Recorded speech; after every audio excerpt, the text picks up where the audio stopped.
Assalamualaikum warahmatullahi wabarakatuh. Pertama-tama, saya ucapkan terima kasih kepada Bapak Gunawan Enskom Mkom selaku dosen pengampu mata kuliah Human Computer Interaction yang telah memberikan kami kesempatan untuk mempresentasikan materi mengenai kebutuhan dan keinginan pengguna. Adapun anggota-anggota dari kelompok 6 yaitu yang pertama saya sendiri, Muhammad Fajriano Aprilindo Tardala dengan NIM F1G1210005. Selanjutnya ada Farida Yunita dengan NIM F1G1210055. Selanjutnya ada Ahmad Wahid Siono dengan NIM F1G1077.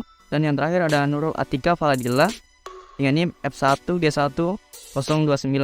Berlanjut kepada isi materi yang akan kami presentasikan, yaitu yang pertama, kebutuhan dan keinginan pengguna dalam Human Computer Interaction. Yang kedua, prinsip-prinsip yang harus diterapkan dalam merancang sistem Human Computer Interaction untuk memenuhi kebutuhan dan keinginan pengguna. Yang ketiga, jenis kebutuhan desain interaktif. Yang keempat, cara mengidentifikasi kebutuhan dan keinginan pengguna dalam merancang sistem HCI. Dan yang terakhir, tantangan dan hambatan dalam memenuhi kebutuhan dan keinginan pengguna.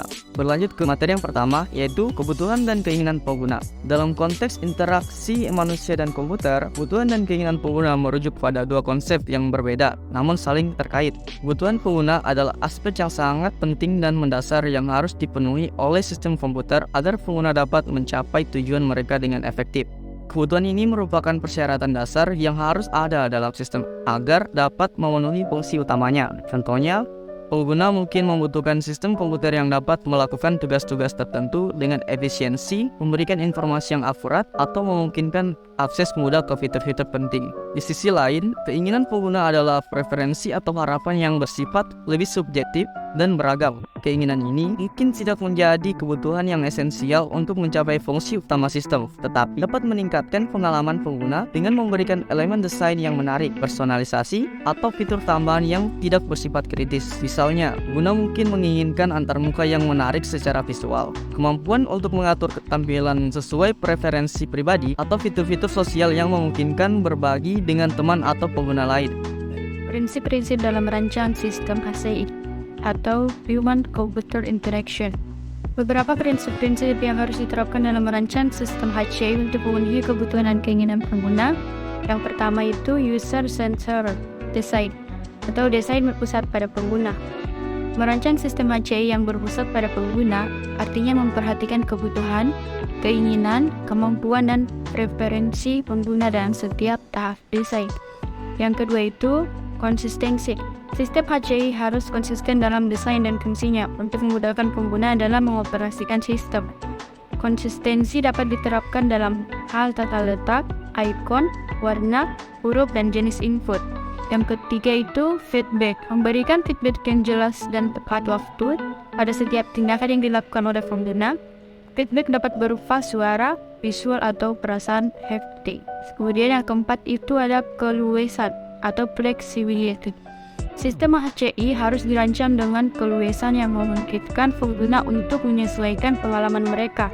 Misalnya, sistem harus memungkinkan pengguna untuk menyesuaikan ukuran font atau kecerahan layarnya. Kemudian yang kelima itu ada kesederhanaan atau simplicity.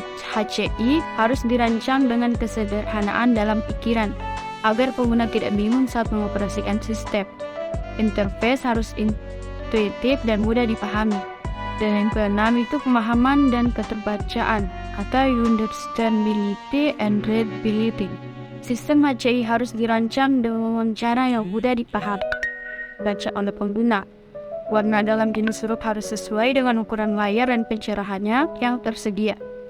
Dan yang ketujuh dan terakhir itu memperhitungkan diversitas pengguna. Sistem HCI harus dirancang dengan memperhitungkan diversitas pengguna, seperti kemampuan fisik, budaya, dan bahasa.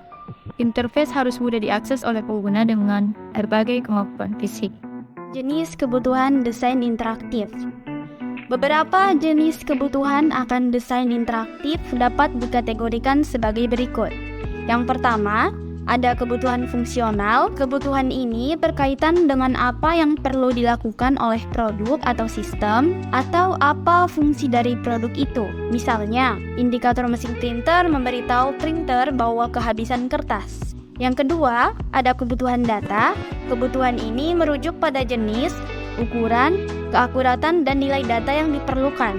Contohnya, data pinjaman siswa yang harus akurat dan terbaru untuk memfasilitasi proses pembaruan dan pembayaran kembali pinjaman.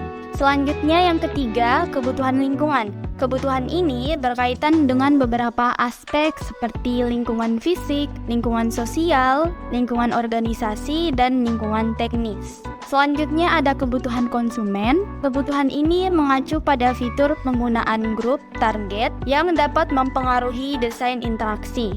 Misalnya, pengguna ahli dan pengguna pemula mungkin memerlukan instruksi pengoperasian yang berbeda untuk menggunakan produk yang sama. Kemudian yang terakhir, ada kebutuhan akan kerjasama. Kebutuhan ini itu mengacu pada kebutuhan untuk memenuhi tujuan kegunaan produk dalam hal efektivitas, keamanan, efisiensi, kemampuan belajar, dan kemampuan mengingat. Setelah kita mengetahui jenis kebutuhan, selanjutnya kita akan masuk pada materi yang keempat, yaitu cara mengidentifikasi kebutuhan dan keinginan pengguna dalam merancang sistem HCI. Untuk mengidentifikasi kebutuhan dan keinginan pengguna, ada beberapa metode yang dapat dilakukan. Yang pertama, wawancara pengguna dapat membantu desainer untuk memahami kebutuhan dan keinginan pengguna secara lebih mendalam, karena pertanyaan-pertanyaan yang diajukan dalam wawancara dapat mengeksplorasi berbagai hal, seperti tantangan yang dihadapi pengguna dalam menggunakan sistem HCI saat ini, tugas-tugas yang sering dilakukan, dan fitur yang diinginkan pengguna dalam sistem HCI yang baru. Selanjutnya, survei. Survei ini dapat dilakukan untuk mengumpulkan data dari sejumlah besar pengguna. Survei dapat mencakup pertanyaan yang lebih spesifik seperti preferensi pengguna terhadap tampilan antarmuka atau fitur-fitur yang diinginkan dalam sistem HCI. Yang ketiga, observasi pengguna. Observasi dapat dilakukan untuk melihat bagaimana pengguna menggunakan sistem HCI saat ini. Observasi ini dapat membantu desainer untuk memahami bagaimana pengguna berinteraksi dengan sistem dan mengidentifikasi masalah yang mungkin dihadapi oleh pengguna. Selanjutnya, pengujian usability. Pengujian ini dapat dilakukan dengan memberikan tugas-tugas tertentu kepada pengguna dan mengamati bagaimana mereka menyelesaikan tugas tersebut. Nah, hasil pengujian ini dapat membantu desainer untuk memahami masalah yang dihadapi pengguna dan memperbaiki sistem HCI agar lebih mudah digunakan dan efektif. Kemudian yang terakhir ada analisis data pengguna. Jadi data yang dikumpulkan dari pengguna saat menggunakan sistem HCI dapat dianalisis untuk memahami bagaimana mereka berinteraksi dengan sistem. Analisis data ini dapat membantu desainer untuk memahami kebutuhan dan keinginan pengguna dengan lebih detail. Di sini saya akan menjelaskan materi terakhir, yaitu tentang tantangan dan hambatan. Nah, dalam memenuhi kebutuhan dan keinginan pengguna, kita seringkali dihadapkan pada berbagai tantangan yang perlu diatasi. Di antaranya, yang pertama itu kompleksitas sistem. Sistem komputer yang kompleks dengan banyak fitur dan fungsionalitas dapat membuat sulit bagi pengguna untuk menavigasinya dengan mudah. Solusi untuk mengatasi tantangan ini adalah dengan menerapkan desain antarmuka yang intuitif dan responsif. Pengguna harus dapat dengan mudah memahami bagaimana menggunakan sistem dan melakukan tugas-tugas yang diinginkan tanpa kesulitan. Kemudian poin kedua yaitu perubahan kebutuhan pengguna. Kebutuhan dan keinginan pengguna dapat berubah seiring waktu, terutama dalam konteks teknologi yang terus berkembang. Penting untuk mengadopsi pendekatan fleksibel dalam pengembangan sistem komputer sehingga dapat dengan mudah mengakomodasi perubahan kebutuhan pengguna. Nah, yang ketiga itu ada keterbatasan teknis. Beberapa keinginan pengguna mungkin sulit diimplementasikan karena keterbatasan teknologi yang ada. Namun, dengan kemajuan teknologi yang terus berkembang, seringkali ada solusi alternatif atau inovatif yang dapat diterapkan. Misalnya dengan adopsi teknologi kecerdasan buatan atau pemrosesan data yang canggih. Beberapa tantangan teknis dapat diatasi untuk memberikan pengalaman pengguna yang lebih baik. Yang terakhir atau yang keempat itu pembatasan anggaran. Keterbatasan sumber daya keuangan dapat membatasi pengembangan sistem komputer yang lengkap dan memenuhi semua kebutuhan pengguna. Namun, dengan manajemen anggaran yang bijaksana dan pemilihan solusi yang efisien, tetap memungkinkan untuk menghadirkan fitur-fitur penting yang memenuhi keinginan pengguna dengan memanfaatkan sumber daya yang tersedia secara optimal.